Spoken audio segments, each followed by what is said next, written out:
Paano naman po yung mga breastfeeding moms? Actually guys, sa mga breastfeeding mamas, ito talaga yung marirecommend ko sa inyo, yung aming Liz. So we have 4 colors available. Susukatin ko din mga Mariko para makita ninyo ha. Marami nagtatanong pa paano sinusuot si Liz. Actually, wrap around dress siya. Bagay na bagay ito sa mga breastfeeding mamas kasi accessible talaga ang boobies. So ganyan yung itsura niya mga Mariko, para siyang bathrobe. And then kapag sinuot mo siya, so wrap lang siya. Tapos, ganyan yung itsura niya mga Mariko. Ayan. So, pwede nyo talaga siyang i-adjust depende sa body frame ninyo. And then, at the same time, may butas yan dito sa loob. Etong tali na to, papasok nyo lang siya dun sa butas dito sa gilid. Okay, ganyan. And then, i-wrap mo na siya. And then, tali mo lang siya here on the side. So, mga Mariko, very accessible.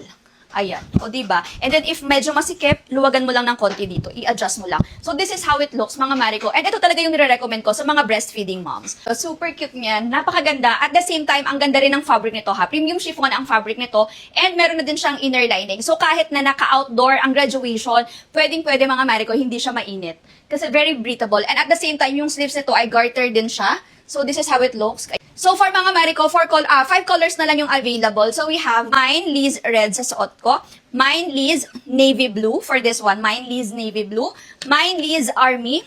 Mine, Liz Black. At the same time, meron din kaming Liz White. Available din yan, mga Mariko. So, gusto nyo mag-mine, mag-comment lang kayo sa comment section. Copy-paste nyo lang dyan yung mine format. Make sure lang na magkakadikit ang mine code color para makatch the system at mabigyan kayo ng automatic invoice.